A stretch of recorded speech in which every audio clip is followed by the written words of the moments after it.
everyone. Welcome to Spirit Switchboard. I am your host, Kerrilynn, and you are joining us live on the United Public Radio Network and the UFO Paranormal Radio Network, 105.3 and 107.7 out of New Orleans. Today, I have been super excited about having my guest on today. It's been a few weeks in the planning, and I'm just thrilled that she's here today. So joining me today is Rhonda Doughty. She is a paranormal investigator, a psychic medium, a Reiki Master, shamanic practitioner, and a podcaster. She has been drawn to the unknown her entire life, but in the last several years has begun using her intuitive abilities and connection to spirit in the paranormal field. She is based out of Richmond, Virginia. She is currently a member of the Fredericksburg Paranormal Research and Investigations, and also co-host of which I have been on this. It was just fabulous. I hope everyone pays attention and listens in. The Orion Effect Podcast with Howie Odell on Sunday nights at 7 p.m. on the Rift Nation Network, and substitute co-host for the Freakin Awesome Paranormal Show with Ryan Jones on the Vibe Network on Tuesday nights at 9 p.m. Thanks for joining me, Rhonda. You're welcome. I've been just as excited as you've been.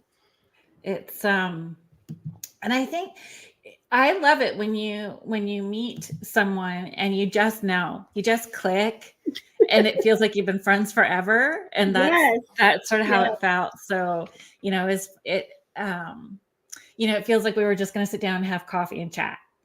Absolutely. Which is super exciting for me. Yes.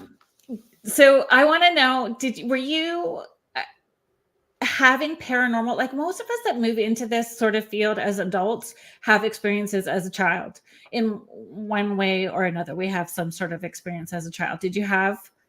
So my experiences as a child were unknown to what I was dealing with. I think I did not live in what I believe to be a paranormal house or anything like that. So my father built the house.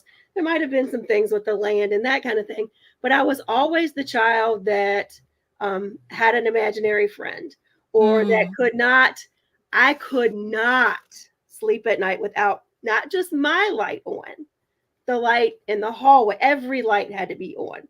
And so now, through my development and working with other mediums that I've learned, they were like, that you were probably sensing things around you, and that's why you were so scared. So now I look at things that I did as a child, and I'm like, oh, that explains it. For me, the paranormal was just always something that had to be just real. Like I've never questioned it, even as a child, even as an adult. There's more than we understand. And so I've always had that. And my mother had that. She very much had she was reading all of the ghost stories and the ghost books. And, we both love to watch horror movies. And so, it was ongoing. So we just didn't talk about it. And now I even look back, I think my mother had some ability to things and didn't say anything about it, because my dad was very much like not that way at all. But I look back now, like when you were a child and you were really sick, she always had a relative in the mountains she would call with some kind of remedy that was weird to make you feel better. So so I think it was always there. Of course, my abilities, like the other thing that happens with people who get in the paranormal or have abilities, it comes out based off of some kind of trauma you go through later in life. And then suddenly it's like, boop, there we are. And sometimes plural. Yes. Not just trauma. Trauma is plural. Yeah. Absolutely. I'm just going to say a quick shout out here. Hi, Catherine and Lois. Hi, Michelle. Thank you for joining us again. And Kim Sage, who is part of your paranormal group. She is my best friend, my partner in crime, and she's also on my paranormal team. And Kim is a medium as well, too. She is a medium as well. She is a medium as well. And so, she's one of the ones you call now, like you are, that says, I know this sounds crazy, but I don't even start that as a conversation anymore. I just go, I just had an experience and I just need to talk it out. Yes. I don't even, because it's all going to be crazy. I just always assume it's going to sound crazy. So we just don't even start there. Hi, John and Catherine. Hi, Catherine. Thanks for being here. And Julie, thanks for being here today. Hi, John. John Sullivan is also, he's like the lead on our paranormal team. So all my people are joining. I'm so excited. And Howie's just joined. Hi, Howie. Her traumas. Yes. Especially when you're saying that she's the one that's supposed to be keeping you on a tether. Yes. That would be trauma. Oh, hi, Donna Jean. I'm glad that you're here. And Jennifer. Hello, everyone. This is exciting. Yeah, it's super exciting. It's, you know, I wasn't that kind of kid necessarily that had the light on, but I'm 8 years older than my sister. And so I would read her Stephen King stories when she was just little. So like creepy paranormal stuff, like anything ghost story. Like she tells everybody the stories about how I started off her journey with therapy by reading her Pet Cemetery when she was maybe 6. But I mean, now she's just so great about joining in when I say, come on, let's do this investigation. And she has those conversations with me. And I appreciate and love her for that, because, when there's always the one in the family structure. And I was thinking about how you were talking about your mom and your dad. And I find a lot of us that are in this have partners that are, hands-on people, very grounded, salt of the earth. And we need those sort of people to keep us balanced out. Yes. We can't all be like this. I would love us to be. Yes. But I don't know. I've certainly seen a shift, I would say, in the last year, even more so, I guess, whether that's starting the podcast this past spring or a little more exposure, that there's more playing nice in the sandbox. There's a little more linking arms and let's do this together community feel than what I have felt in the past, because I certainly was in this and pulled way back. So stepping forward to start Spirit Switchboard was sort of putting myself back into this world again. And it's really been like meeting people like you. It's been a real pleasure. And not so much of that competition feel in what I used to encounter before. Yeah, I've heard a lot, and I guess I've seen it some. I know we hear about a lot, especially with paranormal teams. I've seen it in the mediumship psychic realm, but I don't know if I just came around the right group of people. Kim and I, we studied with a lot of the same mentors. We kind of started our journey about the same time. And I'm just really lucky that everyone I've come in contact has been super supportive. And I think everybody just gets that we all work there should be no competition. We all work differently. We all bring something a little bit different to the table. Yeah. So sometimes it's nice to have somebody who views things, I wouldn't say views the world differently than you, but like connects with spirit differently than you, who can maybe teach you something or show you a different perspective you were maybe thinking of. So it amazes me. I'm glad that seems to be diminishing some. Even FPRI, Kim and I, we are just big supporters of anybody and everything. We're always putting everybody out there. So I'm glad to see that you're finding that now, but I'm glad to see there seems to be a shift. I hear that it wasn't always so. Well, maybe I need to take some accountability in that too, because certainly, there's maturity. So a different age, perceiving things differently as well too. And I think at a different place in my journey, I try really hard to stay. I'm so busy in my lane that for the most part, I don't notice what everybody else is doing. So, I think I'm a little more involved now as well too. So that may make a difference.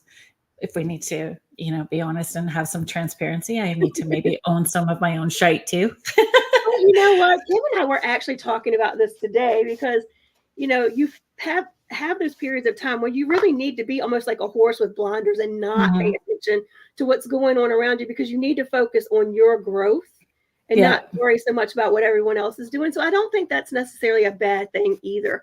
I learned that actually from, I'm seeing this flowing, but in my business career, my job, I had a really great manager. I worked with her for 20 years. And when things would get tough at work or there was chaos at work, when you work for a corporation that you've run into, her first thing was like, heads down, do your work, focus on your job, and it will be okay. Don't let this noise distract you. Yeah. So, and I think it's a little bit of the same thing. I think you can be open and supportive, but also stay in your lane at the same time. Yeah. And it's true. Like, and you can be the same as when you're working intuitively, open and grounded at the same time. It doesn't have to be all airy fairy. It doesn't have to be all mamby pamby, because that's just not, that's not real life to be all that way too. Yeah. But, and I think too, our ability changes the more we have accountability with our healing and our growth. So the more we are accountable and understand we have a responsibility to ourselves and everyone around us for that healing journey. If we're going to be tapping into energies and working with people, those things are super important. Yeah, that shadow work we do on ourselves to figure out why we're triggered by certain things, and it flows into the paranormal because it helps you work with those kind of spirits. Sometimes you will run into something that you believe is, I don't want to say demonic, but just angrier. And sometimes if you can figure out what your shadow work is or why they're making you uncomfortable, you can figure out what's going on with them. So, I mean, I think it does. You have to do your own work. And as you do your own work, more things open up. I've found that here in the last, I would say 6 months, maybe a little less. I've always been very clairvoyant or claircognizant. My clairaudience is suddenly going whoosh, where I'm hearing things a lot more than I used to. So you grow. So inside ear or outside ear? Inside ear. Yeah. And it's the more that you feel confident and have clarity with certain clairs, and the other clairs just build up afterwards, right? Yeah. So Ryan is just joining us now. Hi, Ryan. And hello, Paul. Ryan, I don't know if you were here earlier. We did a little shout out for the Freakin Awesome Paranormal Show. Yeah. Yeah. Love it. Okay, sorry. I'm having an over 50 brain fog moment. So what were we just talking about? We were talking about healing and accountability and our clairs and our clairs, inside ear and outside ear as well too. But I find this time of year, like people talk about Halloween, the veil is thinning. I don't know why that I have to sit and figure out why that phrase irks me, but it just does. I don't know. The veil is thinning, and people just spew that out. The veil is thinning. Like if you're someone like me, it's never closed. It's never thick. It's just always there. You're standing in line at the grocery store, and somebody's dead person's talking to you. So yeah, I mean, I do feel the energy shifts around, like just the overall energy, and it seems like, but between Christmas and New Year's, it shifts, and I don't know if that's the holiday factor. Are all our family members getting closer to us because it's the holiday time? I don't know what that is. I don't know about you, but it has felt really, for lack of a better term, loud.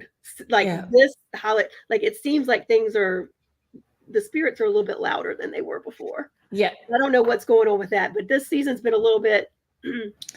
I don't know. I don't claim to understand everything. I don't understand numerology. I have to look stuff up the same as other people. Do you know? Like I don't understand astrology, all that kind of stuff. But apparently there's all kinds of like planets that were in retrograde at the same time. There was just a whole lot of stuff going on. But it doesn't shift.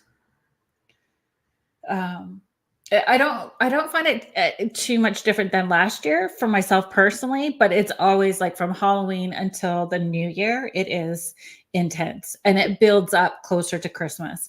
And I think with people gathering, so families getting together, brings in more spirits as well too. If people are grieving for whatever reason, the grieving and loss, and people in spirit wanting to be close by to let them know, and support.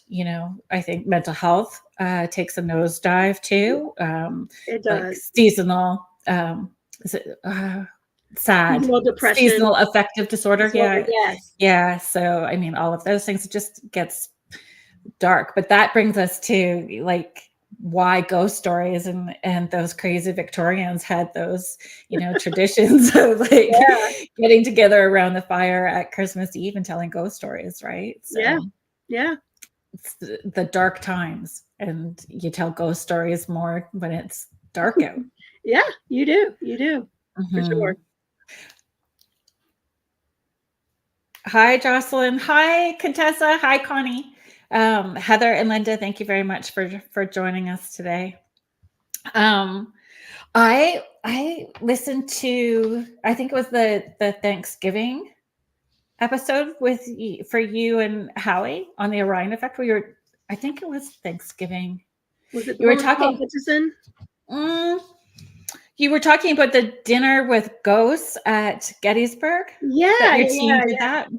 Yeah, our team did that. I did not get to go to that. We had something come up at work, and I was not able to join. But they did dinner at a ghost at a haunted location, and we've done dinner with a ghost here at a location in Virginia at a high school, and that is just like a fun thing that they do. That John Cushman and Debbie put on. They have this. They bring it all there. It's this huge table with all of this festive looking things, and then like big crystals, and they set a table, and the meal is fantastic, and then they set a place for the ghosts to come join, and they run EVP sessions and things like that while you're having dinner, and it's a lot of fun. And then usually there's an investigation afterwards. Oh, that's super fun. So yeah. I do that, like put an extra place setting out for loved ones especially at Christmas time. But I do this event called Dining with the Dead. I've done it for 12 years now at various locations, and they are yeah. They're a lot, but so much fun. They're so much fun. And people enjoy that, right? Just that idea, and going with no expectation, having an open mind and open heart to whatever the process is going to be, and going with that flow, right? Yeah. So do you think that the more that you're opening up, or do you see it busier through holidays, opening up a little more intuitively, those events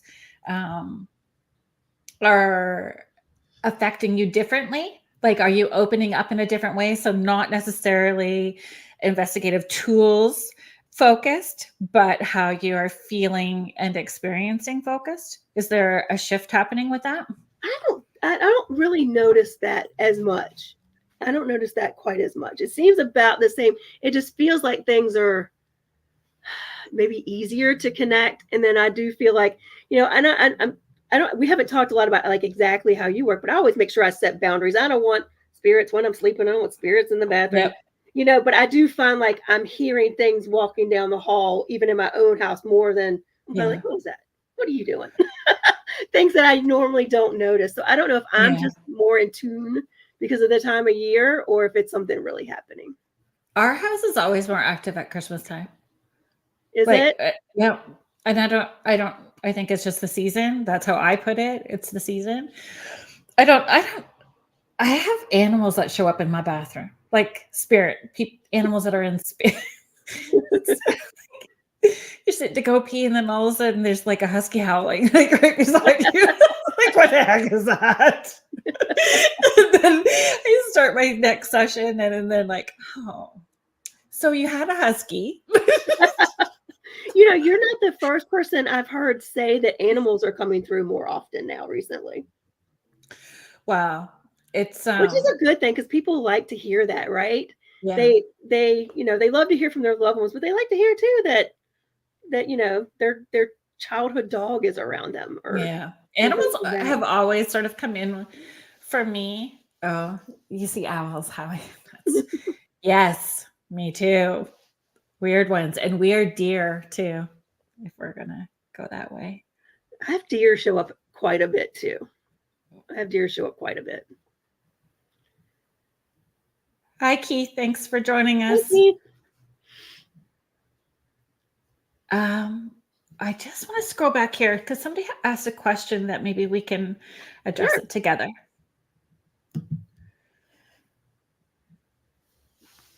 Linda is just asking if we start seeing people who have passed, but if it doesn't happen all the time, is there a way to open up more? A lot of it's about your intention as well, too. Some of it is about where you are, like what your experience is in that moment, because sometimes it's really just about letting you know that you're being seen, heard, and supported, right? So, making sure that you understand what's going on in that moment. Yep, I would agree with that. I think setting the intention. I had a friend recently reach out to me and she said, I'm suddenly seeing something in my kitchen a lot. And I don't know if it's a family member or a passer through. And I said, walk in your kitchen when nobody's around if you feel more comfortable and actually just kind of say, I don't know if you're a family member or someone just passing through. I can't quite catch you. If you're a family member, do it again here soon. And if you're not a family member, don't. So that I can determine who you are. Yeah. And I believe if you say it, you claim it. So if you say it, you claim it, it makes it a little more real for you. And then being clear about asking in a way for you to see, hear, feel, or know in the best way that works for you. Yes. Because they may be giving you all these very subtle signs, but you're so busy in your life that you're missing the subtle cues with it. So, making sure that you understand how to do the dance with them. You're setting those boundaries in how it feels comfortable for you. I've also encouraged people to make a date with them. So every day, all week, when you walk by their photo, hey, don't forget, you and me, Saturday night, got a date. That's a good idea. That's a really good idea. Being very clear, because then it's putting you into a routine of pausing and getting into that quiet mental space, opening up before you connect, whether you do it during dream time or meditation, but setting up. Yeah, and I think that's the other time. If you think you're connecting with your spirits or you're seeing something, do start that meditation practice. If you're not doing it, it's not always easy when you start, but kind of start slow. Even if you're just doing body scans to start, 5-minute little body scans to start, just listening and hearing more. That's ideal. It'll help you get there. And not comparing yourself to somebody else. So the coulda, shoulda, woulda, I need to be here. You just start to hold your breath and you shut everything down. So the more you breathe into it. One of the other things I teach people too, if we're in this, so might as well just go all the way in, right? Yeah, sure. Make sure you start your day with gratitude. So grateful that I had a bed to sleep in, grateful I got food to eat, grateful. And taking that deep breath and just doing that pause and asking what your spirit needs today. And you start to, if you did that for 2 weeks, you'll hear an answer before you're done asking the question. So you understand what your intuitive voice, how it works for you. Yeah. Are you seeing, hearing, and feeling? So when you have a weird experience like that, you can ask them to pull up closer so that you can connect with their energy. So you can ask that question, is this my stuff in spirit? If this is you, can you pull up closer? Just learning how to do that pause. And that's helpful as well too. Howie is just asking, how do you guys feel about people you may see that haven't passed yet? I think this is the second part of it. In spirit form, to be clear. So are you asking? So I always have 1,000 more questions. So I have some more questions to that. I kind of do about that one too, because I don't know that I've seen a spirit of somebody I haven't seen a spirit of someone. I've worked with people who weren't on spirit yet, but they had other things going on. Maybe they were in the midst of passing, or they were dementia or something like that, which will give the feel that they're not here all the way. So anyone nonverbal. Yes. So I can tap into people that are nonverbal. So whether it's disabilities or neurological things as well too. So coma as well too. So people that are in that space. because they're kind of 1 foot over, 1 foot here. And Yes. people with nonverbal, especially in the autism spectrum, which is, I have a personal connection in that community as well too. So yeah, they just seem to communicate differently on those higher vibrations as well. Yes. I'm not sure if that's what you were asking, Howie. If you want to go further with that.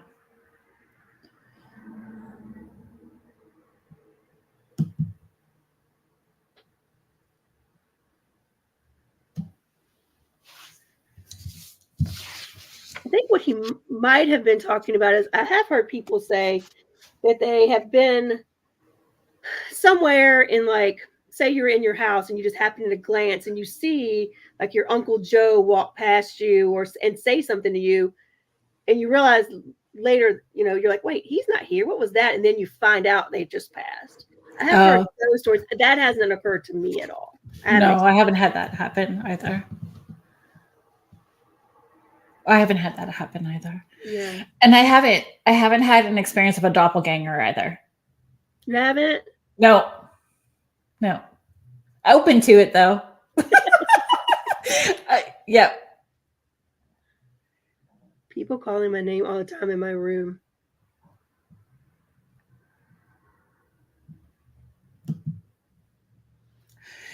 Yeah, I would not have patience for that. Yeah, no. I would be very clear that my divine team is protecting all corners of my space, and they are not allowed to be in my space, to touch me, bother me, talk to me while I'm sleeping. They can hang out somewhere else until I get up in the morning. I kind of feel the same. I'm the same way about that.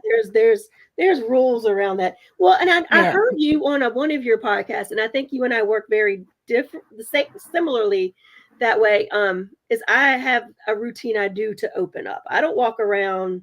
I mean, yeah, you're connected, but I don't deliberately try to connect. I kind of do some things so that spirit knows, okay, she's ready to talk to us.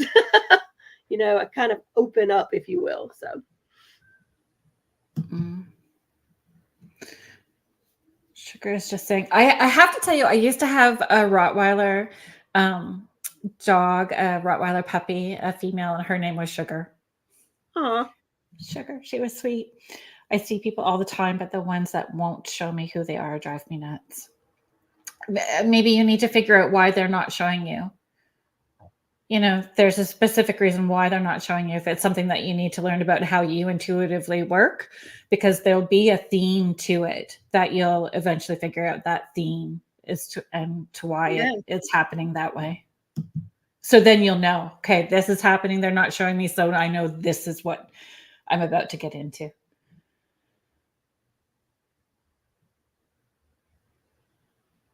John, everybody in here. Because it's a lot of our friends. Like, that's so awesome. Thank you for showing up, everyone, for supporting Rhonda. Yes, I appreciate it. And now they're getting to know you so they can join more often. Yeah, no, that's fabulous. Thank you. Contessa is asking, have you ever had a spirit ask you to contact with their loved one? I'm assuming it's that's alive. You mean like on an investigation, or just random out and about and had somebody in spirit? I even then, if I'm out and about, I don't want to open up, and I would never just contact somebody. That is exactly how I was. I mean, it's what I believe, but it was also how all my mentors worked. It was kind of like, you may get something when you're out about it, like somebody that's kind of pressuring you and saying, hey, but to me, that's me imposing on their free will. So I'm never going to do that. I don't know what mental space they're in at that time. Exactly. I don't know what they've got going on. Or the backstory. I'm not saying a word. I know there are a lot of people. I've heard a lot of people who are sensitive say, well, if I don't deliver the message, they won't leave me alone. And I'm like, well, that's kind of your problem to deal with. You get your guides on it and tell them to haul their arse out of your space. Yes. You need to shush up, or you are going. Exactly. Have your gatekeeper escort. Yes. End of discussion. I don't even. really care who the gatekeeper is. Any one of my minions, move them. They just need to go. This is not the time or place. But I also make sure that that spirit, understands, because I don't think people understand that that spirit is just looking for the first light that's going to pay attention to it. So Yeah. it may just keep seeking out light. But if you let that spirit know, if I am meant to be the person to deliver this message, then you will find a way to make sure that that person finds me on their own. Yeah. And we just wouldn't let random living people up in our space and dictate to us Correct. how the day is going to unfold. So Yeah, Kim just said it, boundaries are really important if you're going to work with spirit at all. Yeah. Contessa's just saying, I didn't know you could tell a spirit that. Yes. I think that people think that, oh, this is a gift. And then all of their, personal boundaries go out the door because they think that they need to be open 24/7 and being of service 24/7. And we still have to live a human experience and be okay. Yeah. I also think sometimes people don't realize that when you connect with spirit, just how draining it is for you. It's wonderful, but you're exhausted. Like you're exhausted. John can attest for that. A lot of times I've gotten better about it. I've kind of built up that muscle. But if I want an investigation, sometimes around 1 or 2 in the morning, I'm like, I'm done. I've gotten so now I can kind of hang in there and make it later at night. But it will wear you out. And even if you're not trying to connect, because most of us are empathetic, if nothing else. Yeah, we're taking on that, or and all of that. It's a lot. It can be a lot. You can ask your divine team and whoever feels right for you to download the DNA blueprint for your healthiest body as well too, so you can process energies with more grace and ease. And sometimes it takes a few days, just depending. But if you are energetically sensitive, you'll feel that sort of like moving down. And if it gets in a stuck spot, you've got some work and stuff you need to clear from those spaces. But I found that was super helpful, because anything head related used to really toss me for, it still does toss me for a loop, but nothing like it used to. Yeah.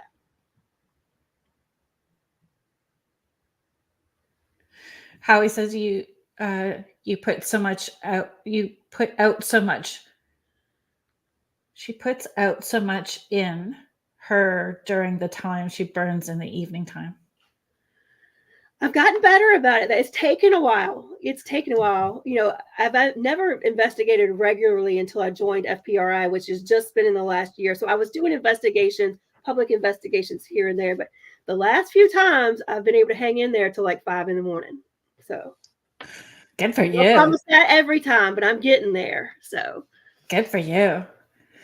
Linda Nelson is just saying, I like being able to have boundaries. I was concerned if we tell them we need to sleep that they might stop comping. No. And I understand that fear, but you need to remember as well too that we're thinking human terms, and where they're not thinking from an ego space. It's really from that unconditional space, so that it's not angry or resentful or frustrated. They don't have those same sort of emotions if it's somebody that's crossed over that way. And I think if they understand that you're willing to talk to them on the right time, they're pretty. I mean, we say that a lot in investigations. I know John and Howie both have heard me say that, people will be afraid that, they won't leave them alone, or they'll follow them. If you tell them to stay, they'll stay. They're not going to follow you if they know you don't want them to. Yeah. Most of them won't. And for children too, I talk about this a lot. My daughter is 26 now, but when she was in grade 4, so whatever age that is, I don't know how old they are in grade 4, 10, something like that. Yeah. The school that she was at was, if you looked at a crossroad, so those 4 corners of a crossroad. So the elementary school was on one corner, mausoleums were on one corner, children's cemetery on the kitty corner, and then like the regular Catholic plot was on the opposite corner. So this elementary school surrounded by cemeteries. And she was like, Mom, they just hound me all the time. And like, you tell them I am here to learn. You are not to bother me. And if you need me, my mom and I will come on Saturday. So same thing, setting the rules and boundaries and making a date for when it's convenient for you. Because if you don't set those rules and boundaries, they think what they're doing is working. So they just keep doing more of it. So you have to be pretty clear about what works for you. And the same as changing what they look like. Like if you have a guide coming in that kind of it creeps you out in some way, like how they're presenting, you can tell them, switch it up. This is not working for me. Yeah, I mean, you just have to figure out what's work. Yeah. Some people I've worked with, they get very upset that they can't tell what their guide looks like. I'm like, as long as you can feel who they are, they don't have to give you their names. That it doesn't matter. As long as really you know doesn't. It's them and how they feel, you're fine. But yeah, you can. I tell people, think about if not everybody is a meat eater, so I'm not trying to offend anybody, but if you are a meat eater and you have your turkey coma on the couch, but you recognize which kid or which family member is walking into the space while you have your pants undone in your turkey coma on the couch, you know the energy of that person just because you're connected to them. So you will eventually learn all those different vibrations of who these different people are. And the more that you practice, and it's a practice and it's a journey. So the more that muscle builds, the more you don't care. Like I tell people my least favorite question to get asked in a session is, what's my spirit guide's name? I'm like, how would you even know if I was lying? So I'm very open about it. I tell everybody their spirit guide's name is Bob. So when I started the connecting with your guides course, that's what I called it. Who's your Bob? Who's your Bob? That is something that people ask all the time. You got to, they always ask, what's my guide's name, or what do they look like, or who is my guide? And it's like, you kind of got to go. I can give you the tools to go figure that out yourself. Exactly. And don't give your power away to somebody else. Don't give your power away to somebody else to tell you who your team is. Ask for the tools so you can lean in and feel more empowered in making that connection, right? So, I always worry, like, oh, you just asked me to tell you all of that. Where else do you give your power away? That's where my head goes. Like, no. It's so not good. Christmas traditions. Do you have any traditions that you've carried forward as a kid? Ones that you have evolved, shifted, changed? I just had Jeff Belanger on, and we had that conversation about Christmas traditions. Really, no. I've always been able to make Christmas very much mine. And the reason being is, like, most of my parents were very easygoing in that aspect. Even with Thanksgiving, my dad was a hunter, so we never knew when Thanksgiving dinner was going to be. We just made it and ate it, me and my mom, whenever we felt like it, or whoever popped in. So Christmas was always, there's standard things like you fix for dinner and things like that, or things that people want you to fix for dinner, but there's nothing. I will say I actually kind of enjoy that. I have nothing that's like set in stone that has to be for Christmas. Christmas, I just kind of like to be whatever brings. That's fun. I think I don't know if I had a lot of set traditions when my children were small, and there's certain things that I still do, and other ones that we've kind of let go. And now that I have a granddaughter, she's 3, and it's a lot of fun. So she calls me Queenie. I like that. Oh yeah, it's a lot of fun. Everybody needs to adopt it. Everybody needs to be a Queenie. So she calls me Queenie, and so some of those things like putting out reindeer food and those things we get to start again as far as those traditions. And I think the only one that was super meaningful that I try to continue was I used to read to my kids all the time. Like they would all come up on my bed. I was a single parent forever. So they would all come up on my bed and I was reading The Lion, the Witch, and the Wardrobe. So the Chronicles of Narnia. And it was around Christmas time. And we were at that point where they were, the White Witch gives, oh gosh, I'm having my brain fog, but Turkish Delight, she gives him the Turkish Delight to the sweets to win him over. And my kids didn't know what it was. So there's this place here where I live that makes Turkish Delight and candies, and they import ingredients from England because yes. And so I started buying them Turkish Delight every year for Christmas. And so, I mean, they were little when we were doing that. And my oldest is 30 now. So yeah, the only thing that we ever did, we always went riding around looking at Christmas lights. I grew up way out in the country. So I did too. We're very like separated from each other. Yeah. So we would go into town and go ride around and looking at houses decorated and things like that. We did do that every year. That's how I grew up too. I like in the middle of nowhere. Pretty much. Middle of nowhere. Yeah. So fun.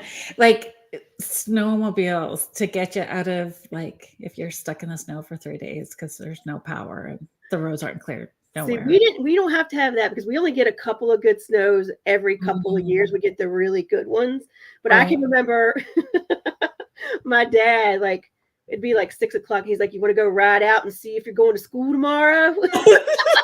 We go ride around in his truck and see how bad the roads were to see if I had to go to school the next day. That's fun. Well, we would know. And I was talking about this with my son too. Like I've lost the bravery that I had of being like a Northern Ontario girl now that I'm in Southern Ontario, because I've been in Southern Ontario for 22, 23 years now. And I'm not as brave of a driver in winter anymore. Like I've lost that nerve because before we would just drive in whatever, you know? Right. I don't do that anymore. Cheryl's just saying, I love looking at Christmas lights. Did that last night with my 87. But this is part of it. We seek the light when it's darker. We seek the light when it's dark. And that's why the Christmas lights bring everybody joy. You know, they do so much. So Kim has actually decided she's leaving her tree up all year. and just decorate it for season. So she has the lights. So that's the tree that's behind me. I leave it up all the time too. There'll be Valentine hearts on it soon. I do all that kind of stuff. I'm just gonna move this person. So just give me 1 second.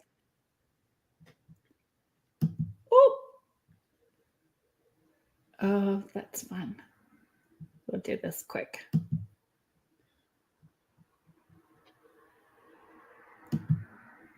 Oh, that's not what I wanted to do.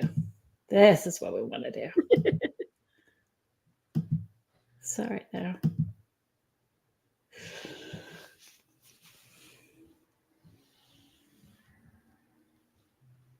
I don't know why I keep doing that. But the Christmas lights I had a hard time getting. I was so busy this year, it took me forever to get stuff going, to get the lights up and that.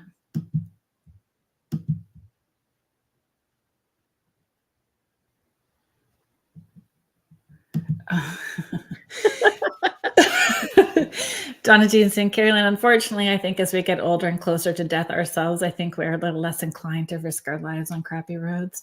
Yeah. As a kid, though, when you're going to your Christmas concert and you're all dressed up and you got your snowsuit over it, you're still excited about going to. Yeah.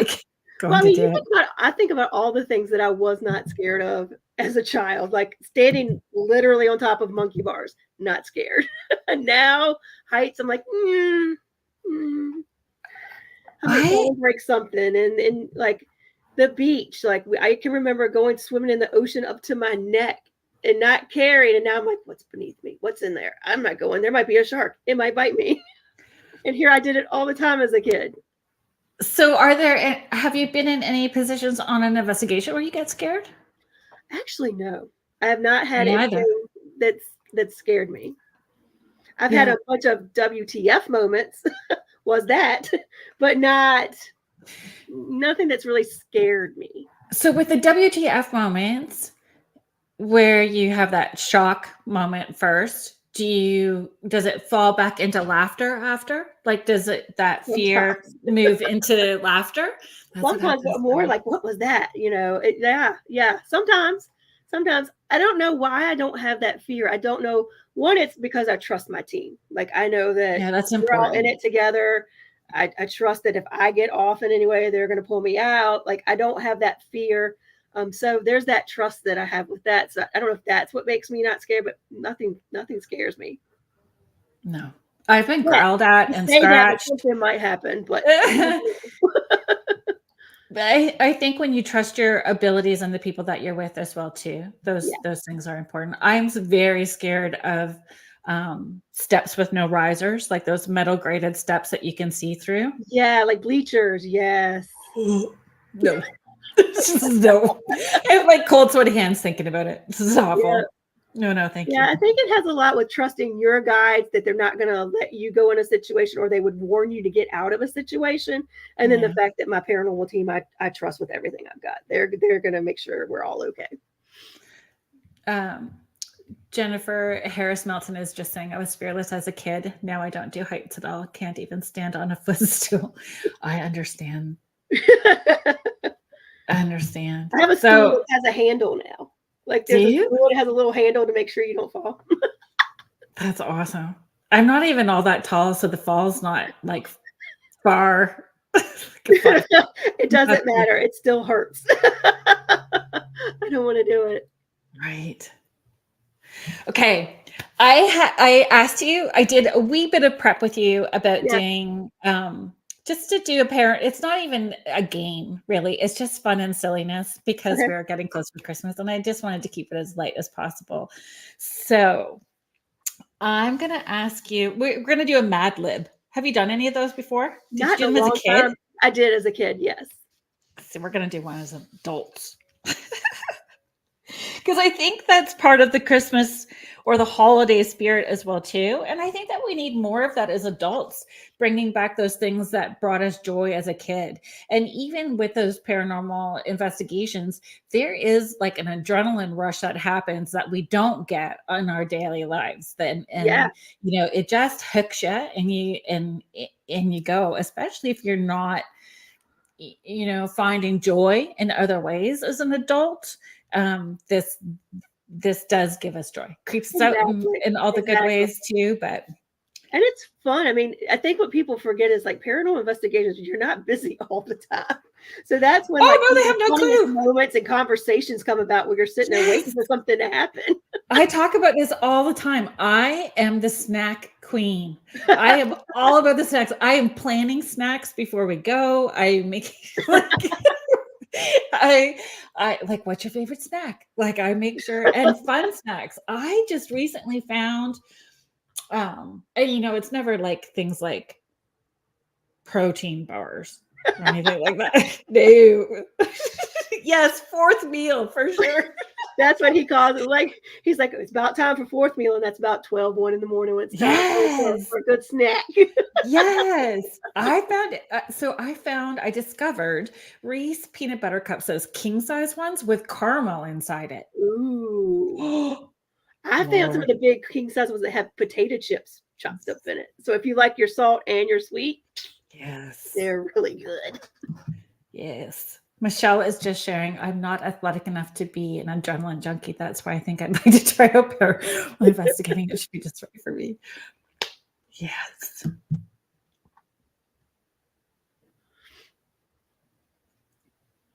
Okay. So here we go. This is what we're going to do. Are you ready? Yep. Reese peanut butter cups are a must for sure. I agree. They are. Okay. I need you to give me the name of a haunted location. Belgrove Plantation. Belgrove? Belgrove. Yep. Where's that? It's in Virginia. I'm going to look it up. Because I don't know it. So I'm going to learn. Send you some scoop on it. Okay. A cryptid. Give me the name of a cryptid. A Bigfoot. Bigfoot. Okay. An article of clothing. A shirt. A paranormal personality, somebody, that people might know. Somebody might know. Let's do John Zaffis. That's so funny. All day I was thinking him in my head. I was really hoping you were going to pick him. I was mentally Vulcan mind melding with you all day. It worked. Okay, another cryptid. Another cryptid. Mothman.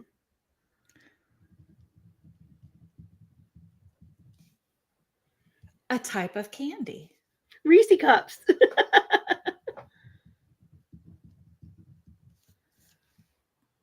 A piece of furniture. A sofa. A type of vehicle. A Jeep. You've got an awesome Jeep, don't you? I have a couple. I have two. You have two? Yeah. I have a more luxury one, and then I have my Wrangler. Yeah. That's fun. I have a PT Cruiser. Everyone tells cool. me it looks like a hearse. Mini hearses.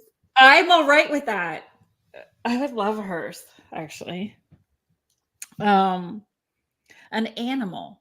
A dog.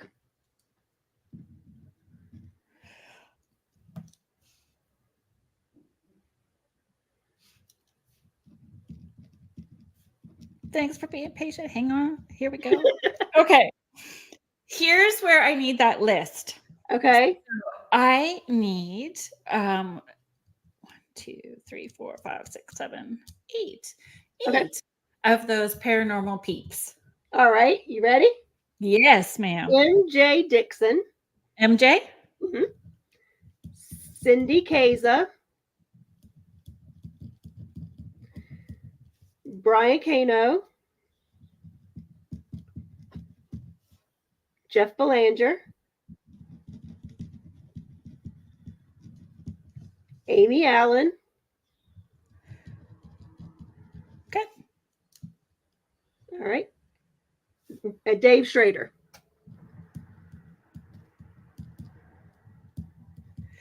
We are. Thank you for asking, Ward. We are. You just gotta hang on tight, just a couple more minutes, and then I'm gonna put all of these into something and read it out to you. She's giving me. We're gonna do a Mad Lib, so we're gonna do like a paranormal Christmas Mad Lib mashup. I need actually 2 more. We can put John Sullivan in here. We can put Howie in. Put John Sullivan and put Howie in there. Okay. John's like, wait, this is your interview, not mine. Yeah, no, we're all in this together.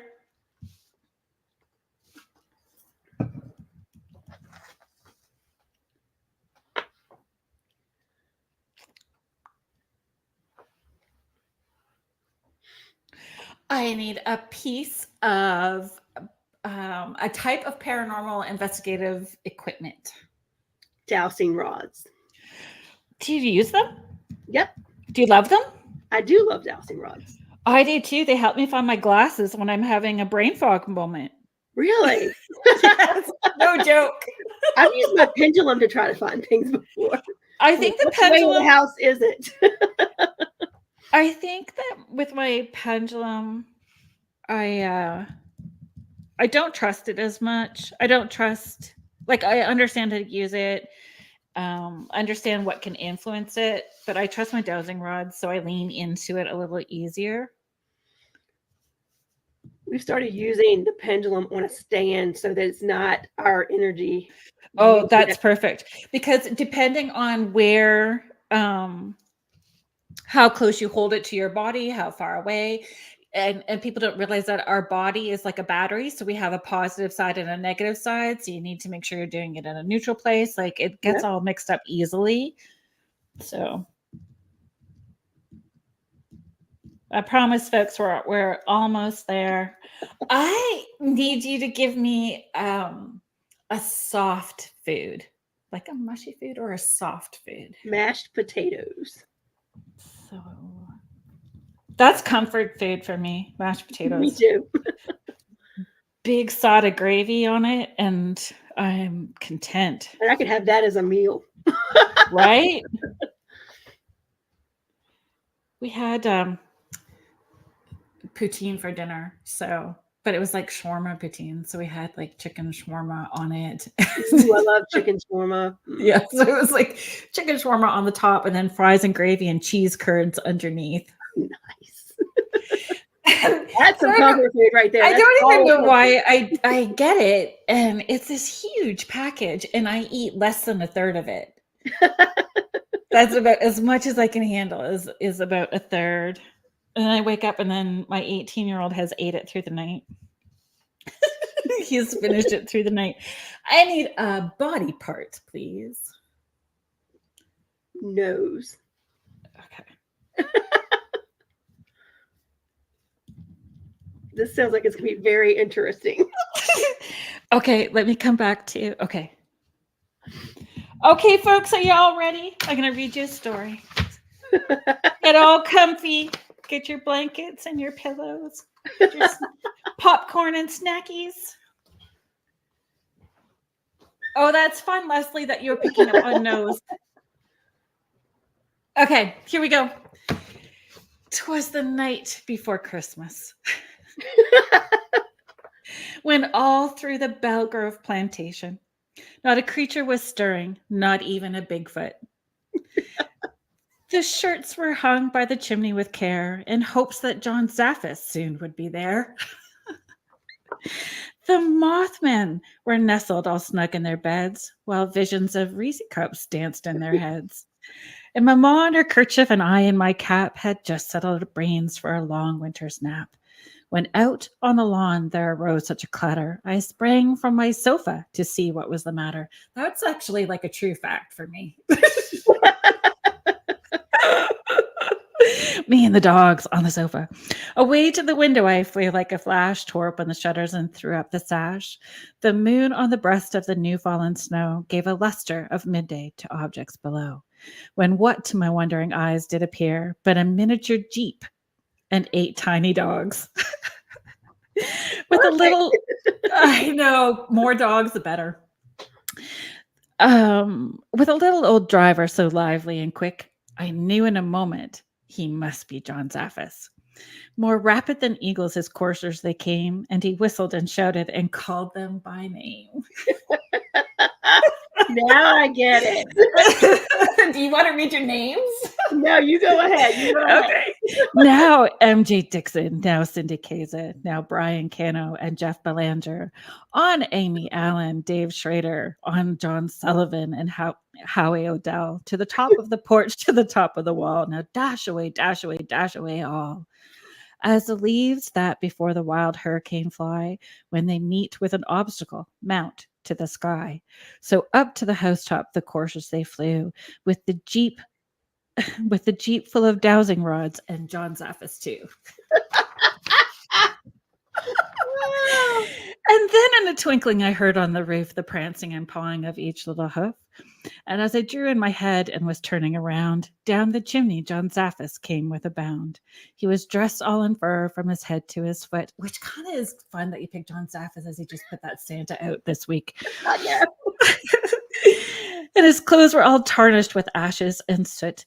A bundle of dowsing rods he had flung on his back, and he looked like a peddler just opening his pack. His eyes, how they twinkled, his dimples, how merry. His cheeks were like roses, his nose like a cherry.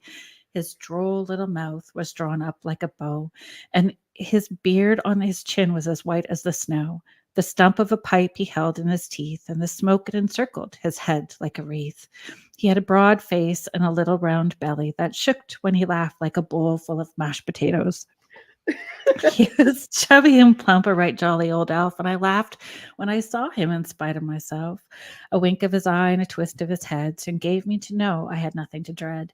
He spoke not a word, but went straight to his work, and filled all the shirts, then turned with a jerk, laying his nose aside of his nose. And giving a nod up the chimney he rose. He sprang to his jeep, to his team gave a whistle, and away they all flew like the down of a thistle. But I heard him exclaim ere he drove out of sight, Happy Christmas to all, and to all a good night. That's funny. Yes, just it was about fun. I just wanted it to be fun. And it was fun putting it together too, right? Like you can do so many different things, but I think we forget to have sometimes, just that silly fun, right? Yep. I keep trying to coax my kids into doing like the minute to win it games. Have you seen it? Have you seen all those? Yep, I just think that would be fun, but they don't. So we end up doing, what did we do last year? Those like haunted, like you have to solve the murders. You get like those monthly boxes and they give you a clue each month. So you have to put all the clues together to figure out who killed the person. But was that like a box that's like a mail box, like they mail it to you? Yes. I've never heard of that.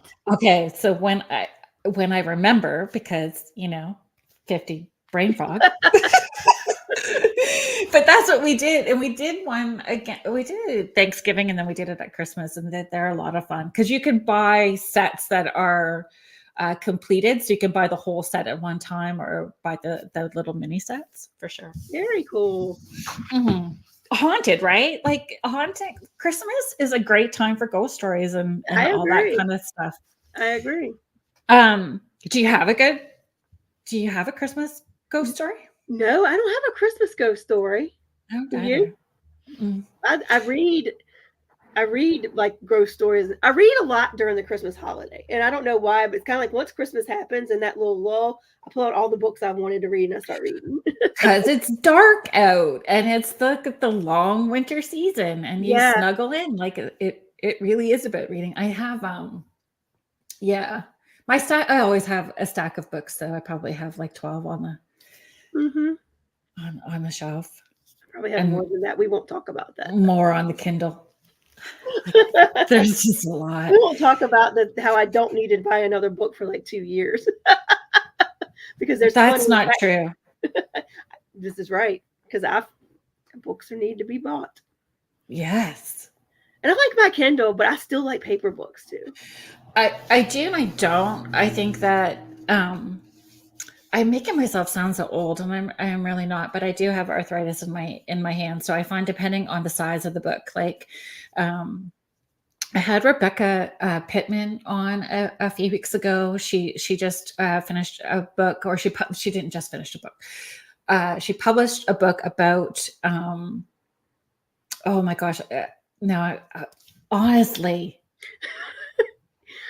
listen to Lizzie Borden. Lizzie Borden? Okay. Yes. And it's fabulous. Like I can't put it down, but it is the size of a doorstop. It is thick. And I have been reading on the Kindle. As I said, I'm not going to buy any books. I might order that one. It's brilliant. And she also has a Lizzie Borden game. Lizzie Borden game? Now that would be fun. Yes. An investigation to kill time. We could play the Lizzie Borden game. Yes. Look into it, because she doesn't ship to Canada yet, but I need to find a way. I tried to talk her into finding a way for me to have the Lizzie Borden game. But yes, so I like the smell. I miss the smell of the pages when I'm on the Kindle. Like, yeah, I like my Kindle when I travel, and I haven't had to travel for work as much as I used to, because once COVID happened, I used to travel like once or twice a month for work. So I always like to have my Kindle, because then I don't have as much to carry. But when I'm home, I don't mind having the paper books. But even then, I'd have my Kindle full of books. And as I'm going through the airport, because there's like a bookstore on every. So here I am taking pictures of other books I want to buy. So I don't have to remember the names. That's how I am too. I had I stepped into it, so we're just going to keep rolling with it. I had a first date that was just a date. And that's where I asked to connect with that person was at a bookstore. That's a good idea.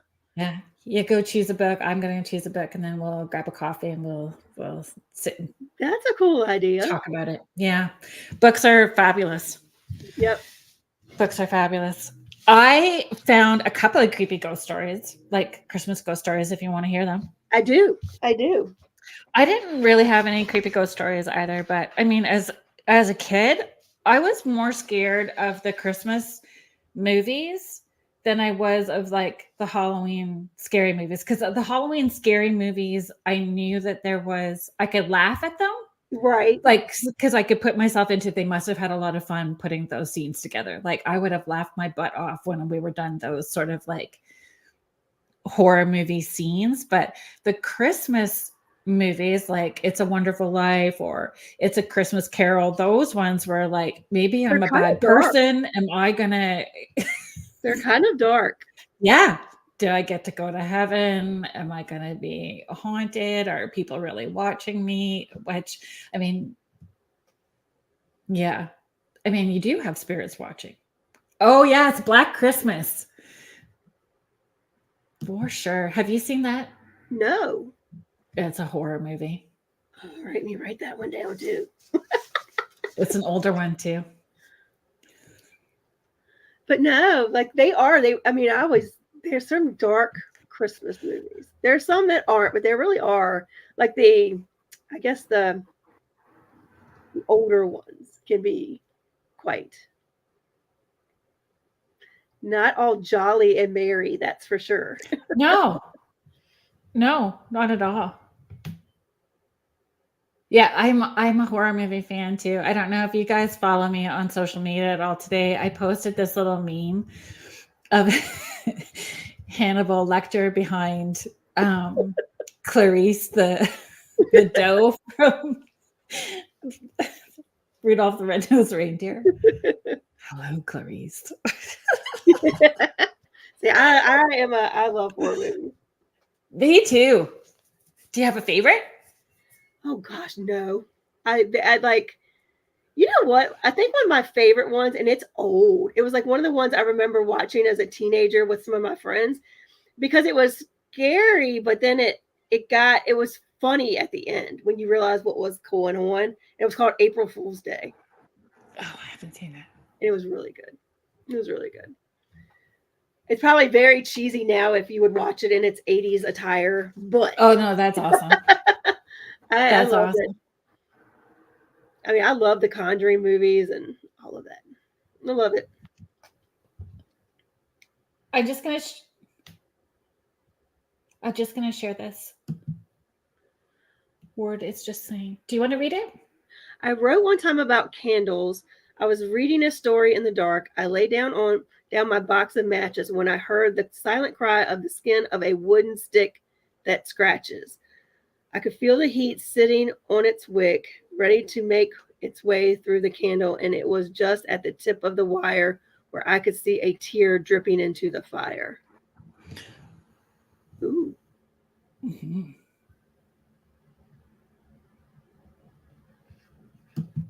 Thank you for sharing that.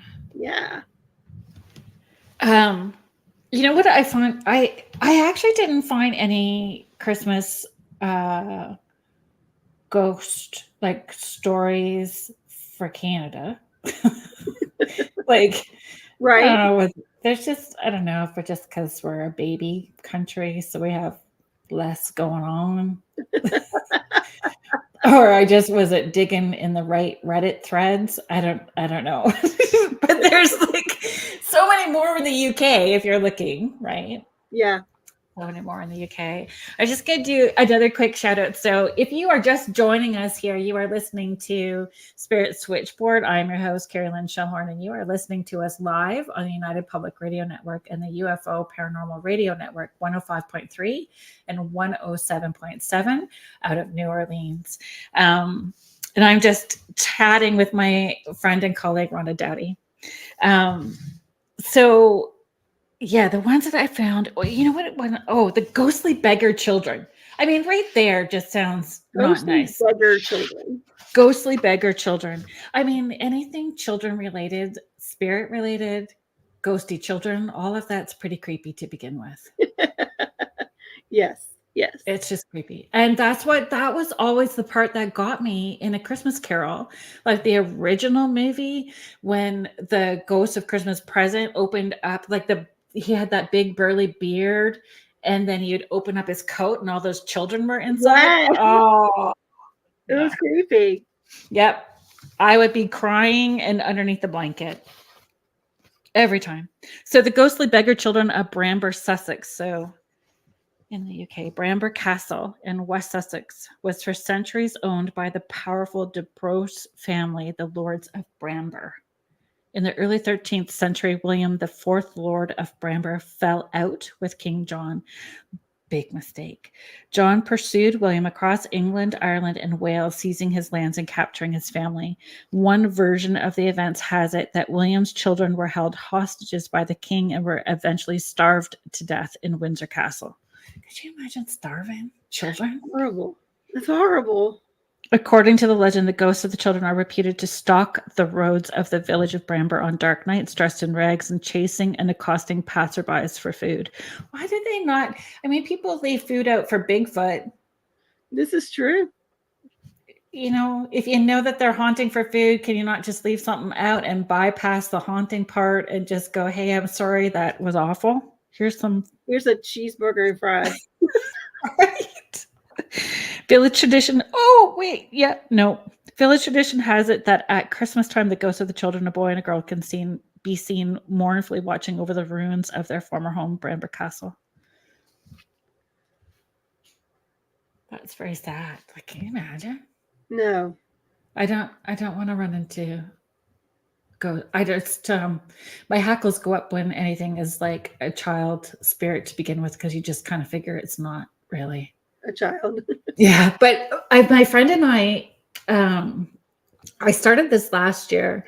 So my dear friend Jody, her and I do a lot of investigations, just the two of us. And I decided last summer I wanted to do this thing called the Pioneer Cemetery Crawl. It was easy for us. We were just going to find all these pioneer cemeteries, and we were just going to, do these investigations. So by pioneer cemeteries, from the pioneers, like the original settlers. So those old cemeteries. I'm just trying to bring this up for myself. Okay. Yeah, those old cemeteries. So we've had a couple of really crazy experiences. So we decided we were going to keep that going. So it's an ongoing thing. And we were at one this summer. And when we got to it, I'm like, oh, Jody, there's a little girl up in that corner waving at us. And she's like, legit a little girl. She's not got a voice that's changing. She's not got it doesn't smell like sulfur. We're good. It's legit a little girl. But that little girl, we caught her. She came right up to Jody, and Jody's like, my hand is freezing cold. I think it feels like she's holding my hand. I can feel fingers. And we had this whole experience and EVP session with this little girl from in the cemetery. And I mean, from what I could intuit and the way that we were framing the questions, she had fallen out of like a loft in a barn. Oh, wow. So there was, I don't know why she wasn't crossed over or what was happening that way, but it was definitely a barn farm related accident anyway. Now, for these kind of cemeteries, are you able to look up any history on them at all, or is it they just old? Oh, okay. So for some of them, for sure we can. I think that that's something that I need to do more of. I'm horrible for that part, doing the back research. If somebody else wanted to volunteer their time to do that, I'm like, I'm doing good just getting booked onto the calendar and making the time to go do those things too, right, with everything else. But yeah. Talk about a good book that could make, though, with all of what you're seeing and all of those. That'd be really cool. We have a couple of cemeteries that I don't even want to bring people there, because we've brought people there and you legit feel sick. Like they make you feel sick so that you leave. And the last time we went, we brought whiskey. We thought, well, let's offer them up. and drink and see if he'll hang out with us for a wee bit and see if he'll be nicer to us. But he like swears at us and everything. He's not a friendly dude that is taking over that cemetery for sure. Not liking it. I'm just gonna bring this up. Yeah. So so it's Shane and Tammy Johnings. We've had a few members of the family pass on Christmas or just before and after. Any reason why deaths happen in clusters like that and around the holidays? I have some thoughts. Do you want to share your thoughts? I don't have any. I would like to hear your thoughts on it because it is something I notice. Mm-hmm. And I wonder, do I just notice it more because it's the holidays? But it always does seem like there are deaths and tragedies like right before major holidays. And then, unfortunately, that kind of embeds in the mind of the person who experienced the loss, right? Like those holidays aren't always the same. So what do you think about that? I'm curious. I mean, I can only share from my experience and from my observations, right? From sessions that I've had or conversations with clients. So just an observation that it's a way of honoring them and remembering them as well too. It's not meant to put you in a low mental space or to take away from that holiday, but they want you to. It's a high energetic time. It's a way for you to remember and honor them when everybody's already going to be together. Like everybody's coming together so you can share stories about them, reminisce about them. And it's that coming together to lift you up. And they pull in those time periods. Like when everybody's pulling together, you are raising that vibrational level where it's easier for them to pop in. So that's why you might have those aha moments, those memories that just plop in out of nowhere. Like when you're at the grocery store buying food for everybody. And that's them letting you know that they're around. Well, you know what? I'm going to share a story if you don't mind, because please do. That brings something to my forefront. When my father passed, he'd been in hospice probably a good 5, almost 6 months before he passed. But I was with him one weekend and he said, "When's Mother's Day?" And I was like, "It's next Sunday." He said, "Are you sure about that?" I said, "I'm sure." And to the point, we actually asked the aide at the hospice place to go get the calendar. She's like, "Kathy," which is my sister, "your sister will be in town that weekend." I said, "Yeah, I'm sure she will come see her mom. She's my half sister. I'm sure she'll come in for mom." He said, "Yes, she'll be here that weekend. Don't you know he passed away the Saturday before Mother's Day?" And I was like, "Isn't that interesting?" It's almost like he knew and he was trying not to cause trouble because she would already be here. And she would be coming from out of state. So I think on some level they know, whether they're consciously aware or not. And I think that I'm going to rephrase that. I'm going to say I feel instead of I think. So I feel that the loved ones that are already in spirit also, come in closer. So they feel that connection. They know what's going to be. They have a better sense that something's going on when they're tapping in that way. Oh, good. I'm glad that I answered your question.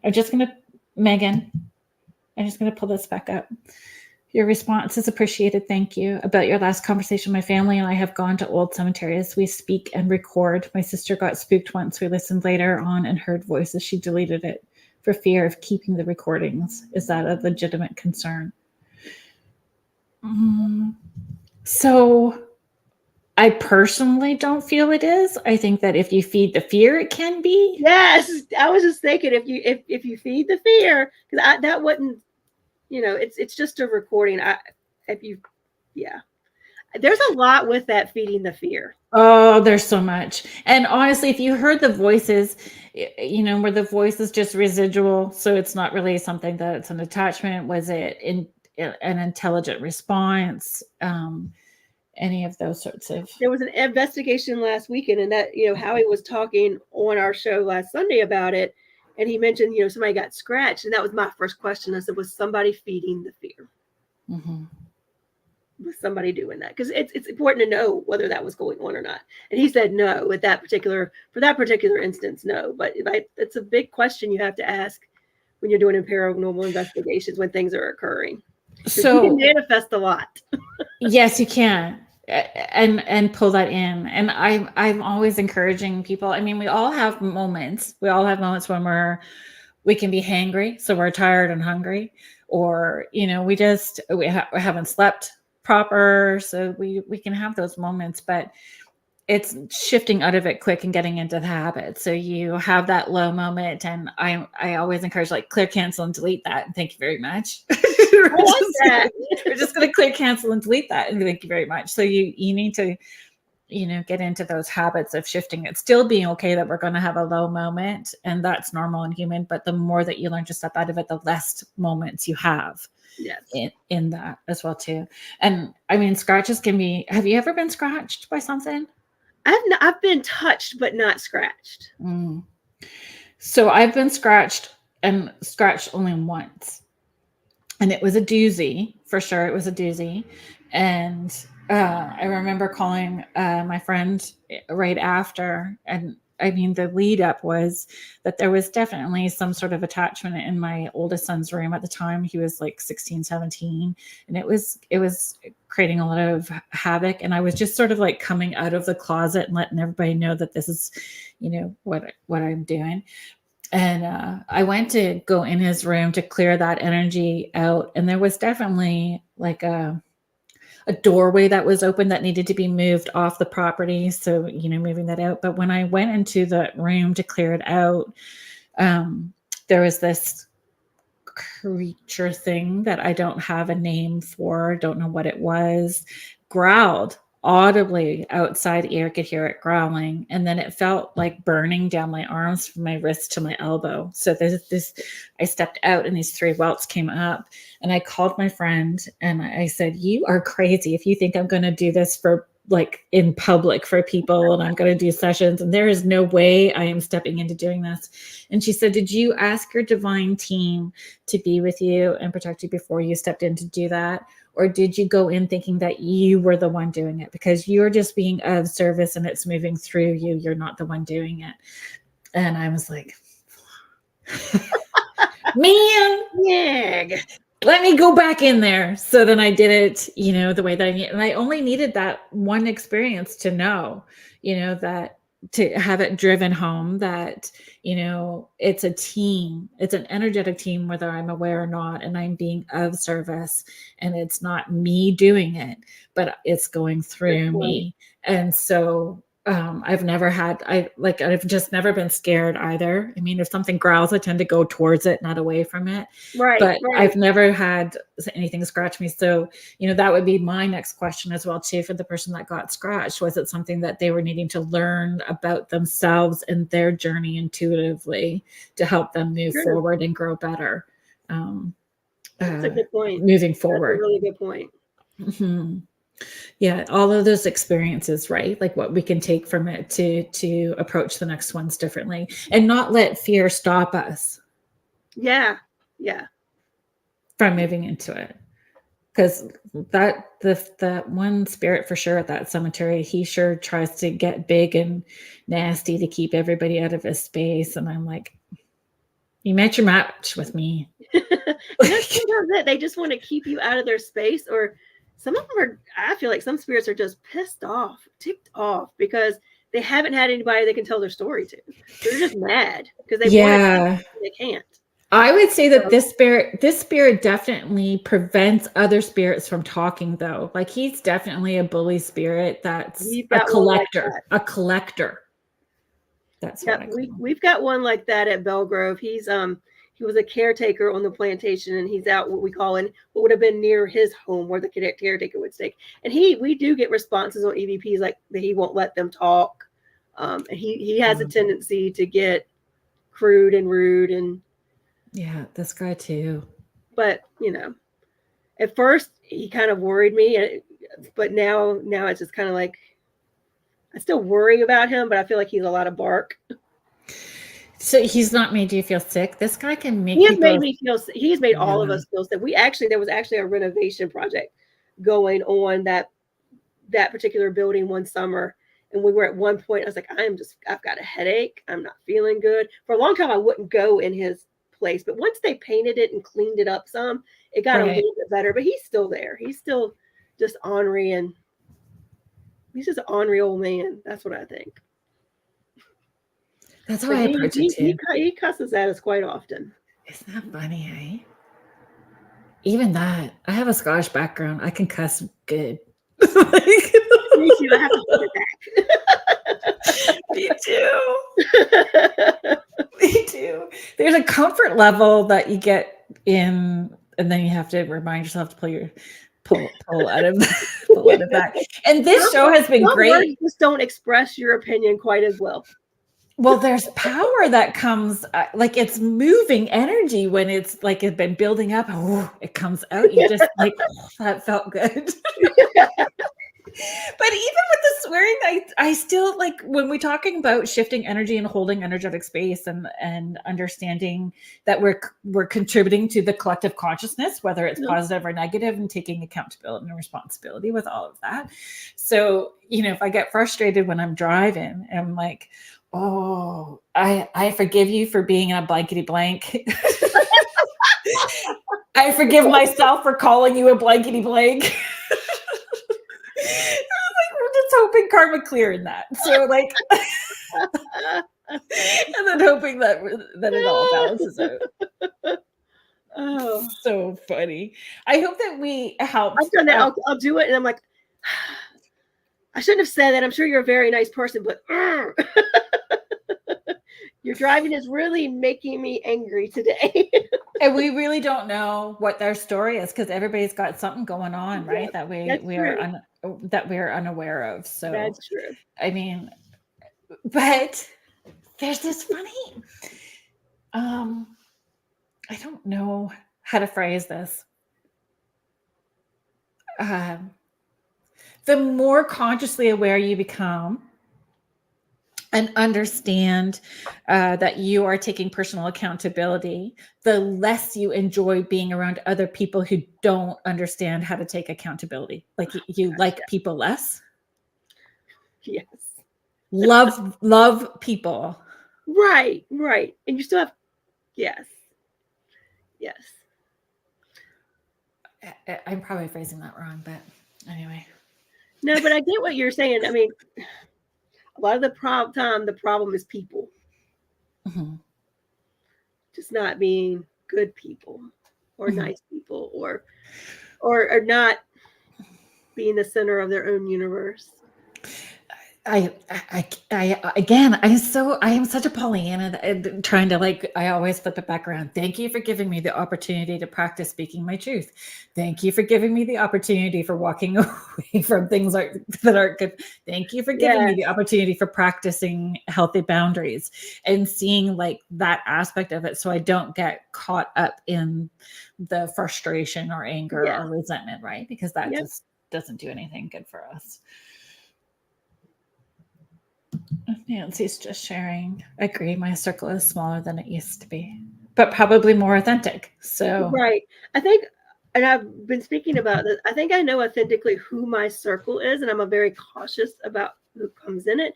But I mean, I still think everybody gets categories now. You can categorize for me now. You're either part of my inner circle tribe.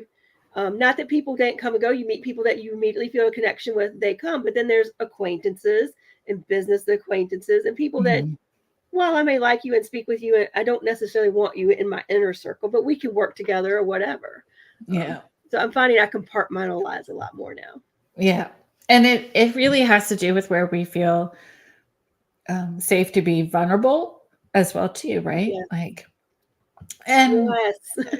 That's a lesson that's come up for me recently is I went many years without being very vulnerable. And now that I am, I'm also being cautioned, pull it back a little bit because not everybody should know everything, So I'm Yeah. And that the respect is there in the give and take and the sharing of energies as well too, right? And respecting and appreciating the energies that are shared back and forth. Yes, exactly. It's taken, it's funny because I because we were such an intuitive household, my kids having experiences when they were young and me supporting them, and then moving as adults, the language that we use. So, my daughter said, I don't know if it was helpful or hurtful. She said, but because I want to like bang my head against the wall most days when I'm like having to be involved with customer service with people in any way. Yeah. I get overwhelmed with people after a certain amount of time, and then I just need to go introvert for a little while, and then I can come back out. Well, it's sensory overload. Yeah, for sure. It's definitely sensory overload. And I think that's also part of the process, right? Is giving ourselves permission to respect what we're needing. And I require a lot of downtime, and I require a lot of alone time in that downtime in order for me to do everything else that I do. Yes, I would agree with that. They call it, what is it? There's the term ambivert, where you're very outgoing and you're actually you're an extrovert, but you require so much to be an introvert to be able to let that piece of you shine. Yeah. Because you've got to recharge those batteries. I can't stay extroverted all the time. I have to go recharge for a little while. And then I can come back and do it and again. I'm a Leo. Are you? Yeah. Now, that makes sense because I know enough about astrology to be dangerous. Really? I'm not a guru, or like I'm not great at, but what I know is the different side. Like, so Leo and Aquarius are on opposite sides, which means like they're very drawn to each other and they work very similarly. So, is that what you are? I'm an Aquarius, yes. Oh, that's fun. But isn't there like the other like rising moon Your or rising and your moon? Yeah, your rising sign and your moon sign, it's all interchanged. One is what you're supposed to learn while you're here. One is your true self, and one is what you bring to the table, like your innate gifts that you brought to the table when you came into this world. I don't know. I came in at 3:33 a.m. Did you? Yeah, it's the only numbers that I know, but it just comes up, whether energetically, subconsciously, I'm putting that out, but 3:33 comes up for me all the time. That's cool. Mm-hmm. That's cool. Yeah, I guess. I keep telling the kids someday I'm going to walk on water. But I actually, when I was doing hair, because I used to be a hairstylist, so again, Leo, my hair was always like bright red until, recently, like in the last couple of years. And then it was like, I just don't have the time or patience. So we're just going to let this go the way that it is. But I love comic books. I just love all comic books. My dogs and pets have all been named after like Batman series. So they're all Batman themed, but Jean Grey, she turns into the Phoenix, so she's like part of the X-Men. So I used to tell the kids that I was like I was gonna like freak out and turn into Phoenix soon. I was just gonna implode and then like be able to Vulcan mind meld with everybody on the planet. That was Batman too. That's awesome. Contessa, Shannon, Tammy Johnnings, fellow Leo here. How does someone figure out their innate purpose for why we're here? You really do. You have to have there are apps that'll let you figure out what your natal chart is. You have to know your birth date, time, where you were born, and things. And you can find some astrologers that'll help you do that. But there are apps you can just plug in the numbers and it'll kind of tell you. I don't really like I said, I know enough to be dangerous, but I don't remember if it's your moon or I know your rising sign is what you're supposed to learn while you're here. Like what you're supposed to step into and what you're supposed to learn. That's all I know. Yeah. But I think if you look at that, it'll tell you what not necessarily your innate purpose, but what gifts you brought to the world, or what good you brought in, what's good about you, and that what you offer to other people. And isn't the Vedic astrology a little deeper too? It goes a little deeper. Like that's the one where there's different versions of the class I took was shamanic astrology, which is very much, it's the same thing, but a lot of times I hate to say that astrology can be negative, but they're like, oh, there's that Gemini. Oh, they're like, Yeah. oh yeah, of course she's a Gemini. Nice 1 minute, mean the next. So there's a little negativity that sometimes can be put around when you look at just straight astrology. I know shamanic astrology kind of looks more like the purpose, like why you are the way you are and what you're supposed to learn while you're here. They're all good. I think they're all. I don't take any of them as gospel. It's more of that. Isn't that interesting? That's yes. Isn't that a really sense of wonder. Yeah. Having a sense of wonder. I just think we should approach the whole day that way with a sense of wonder. Yeah. Like and just be open, open-minded with no attachment to the end outcome and just, being able to roll with it. I think sometimes with astrology too, it'll tell you the things that like you might be good at, like what careers you might be good at. And some of that, when I saw that, I was like, I can see that. I wouldn't want to do that, but I can see why they would say that. Interesting. I don't know. Muriel is just saying astrology is amazing. Get your full birth chart done. It's so great diving into all the parts. It's just interesting and it's fun. My mom is much more into all of those things. So I'm the recipient of, hey, I got your birth chart done. Fabulous. It's really cool. But of course, then to me, it's all free will. Like even people talk about Mercury retrograde, and you need to watch out for that time. But I also look like I think part of it is knowing that it's Mercury's in retrograde, and then like you just preparing yourself to handle it. But if anything bad's going to happen, it just means be aware. But if everybody collectively is putting that energy out, that this is a horrible thing, and so we're all contributing that energy. That's what we're also, creating, right? So for the most part, I can fly through it and not even realize that's what's going on around me. Yeah. I think something weird might happen. I'm like, oh, I get what that could be, but it's literally, I never try to look at like, oh my gosh, the next 3 weeks are going to be horrible. No, we're like, but keep in your back pocket and know. I would say like the Skype app has not been working. So that's all about communication. And that was kind of like, oh, somebody said it's Mercury retrograde. And I'm like, well, I suppose we could blame it on that, or maybe it's just I've outgrown Skype and we're just going to move on to something else. Maybe it's spirit telling me I don't need Skype anymore. That's the way I look at it. Time for an upgrade. Time for Google Meet. We're gonna get on Google Meet. Dowsing rods. Can you talk about dowsing rods? Sure. What do you want me to talk about? Do you take them on investigations? Do you have a favorite investigative tool? Is that one that would be the one? I like using dowsing rods. You know what I like dowsing rods for? I like using dowsing rods because sometimes it seems like you can almost always get some sort of communication. What I really love about dowsing rods is if you have a skeptic in your group, and if you do any public investigations, you've always got the one. Yeah. You put dowsing rods in their hand and they feel the pull and they know they're not moving them. Yeah. You see like these big wide eyes. Yeah. And they're like, oh. That's what I love about dowsing rods. But I do feel like we get good communication with those. Do you think it helps people learn to ask questions differently too? Yes, because they have to be yes and no. Yeah. They do. But I do love that it kind of can turn a skeptic. Dowsing rods. I like EVPs too. I like spirit boxes. I like it all. I mean, I like it all. There's nothing I really would say I wouldn't be down for trying with equipment.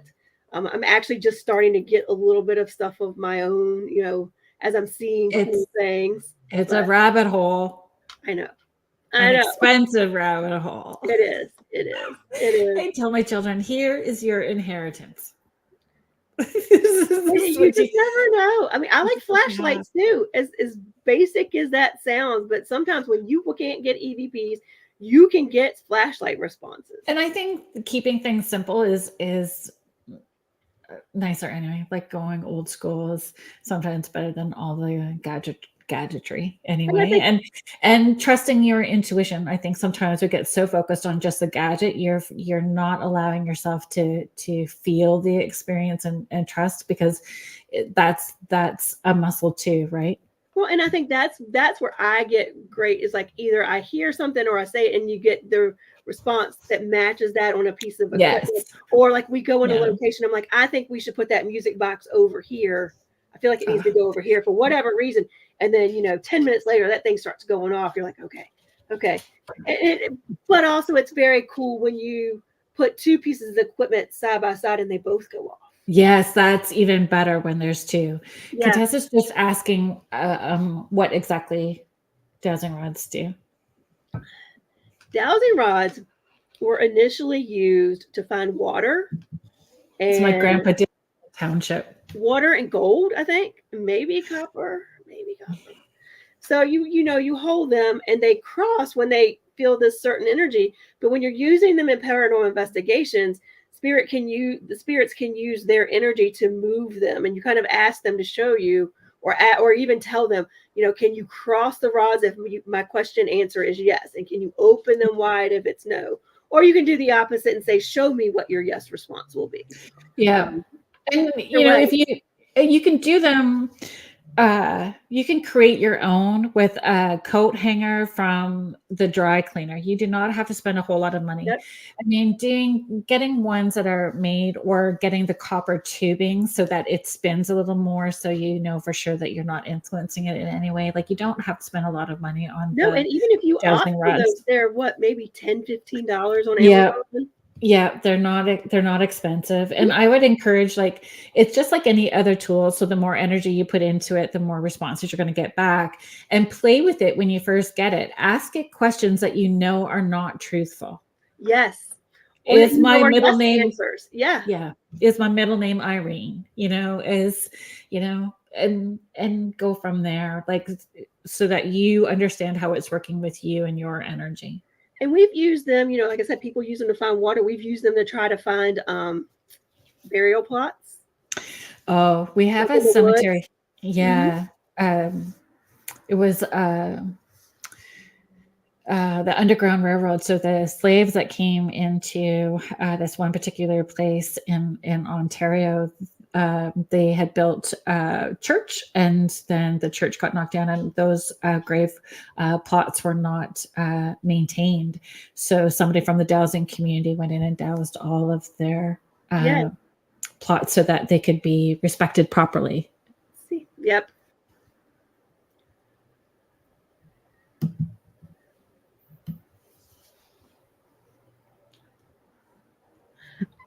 Automatic writing. I mean, Contessa's just asking you ladies. Do it. A lot of people do automatic writing. I've taken a few classes on it. I actually, and some of my mentors, they've covered it, and then there's been ones where they've actually covered like an automatic writing class. I think it's a muscle you've got to exercise quite a bit, and I think you've got to get to the point that you trust that you're doing it. I have a tendency to overthink.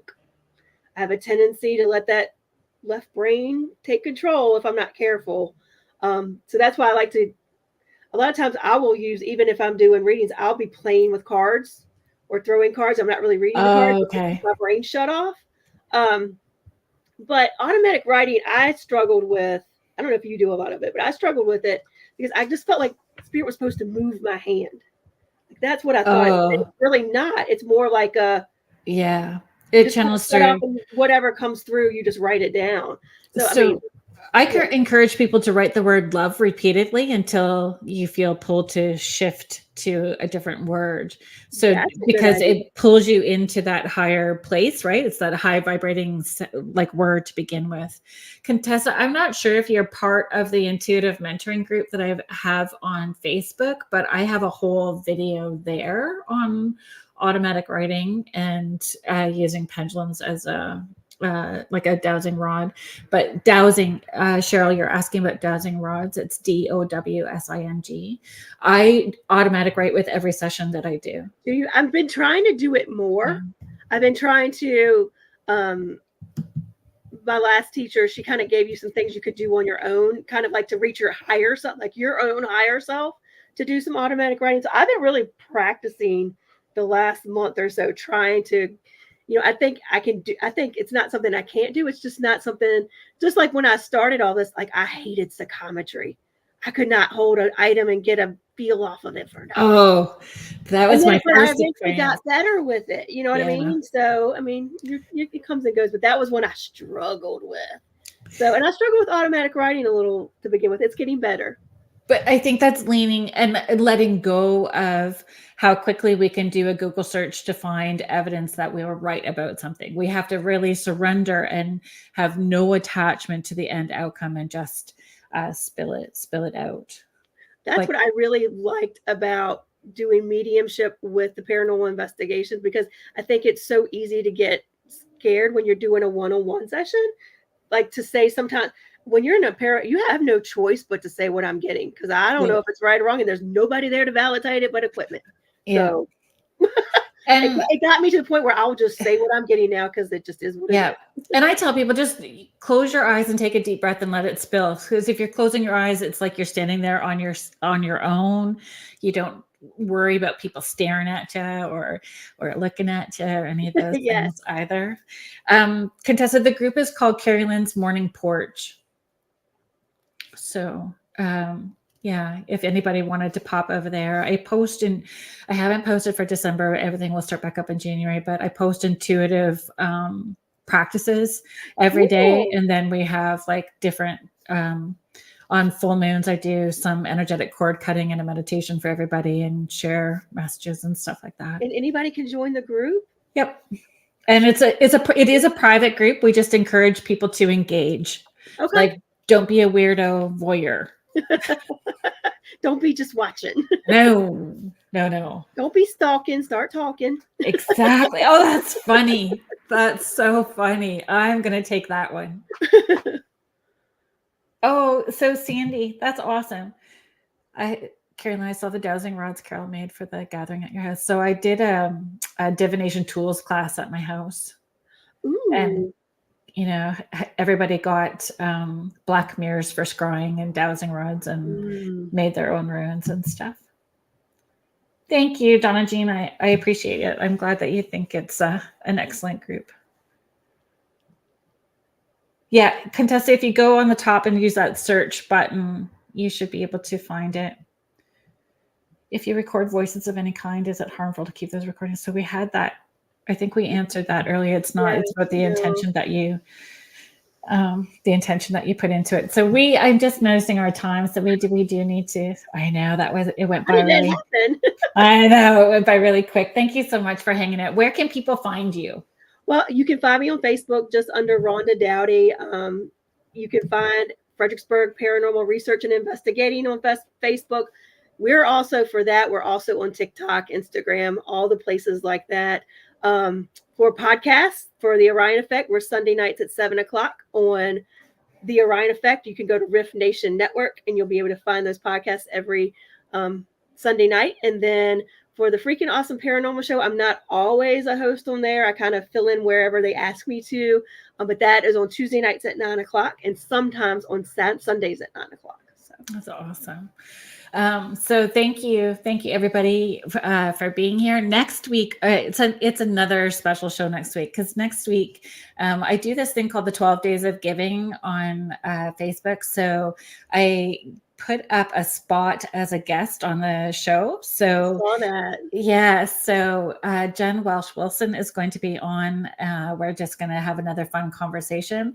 And I actually have UPRN co-hosts coming on, Laura-Lee Potvin and David Hansel from the thing. Yeah, from the thing at the foot of the bed. And Laura-Lee also has the Angel Rocks. So they're going to be joining us. So we'll have the three of us and Jen Wilson with us next week. It's fun to do shows like this at the holidays.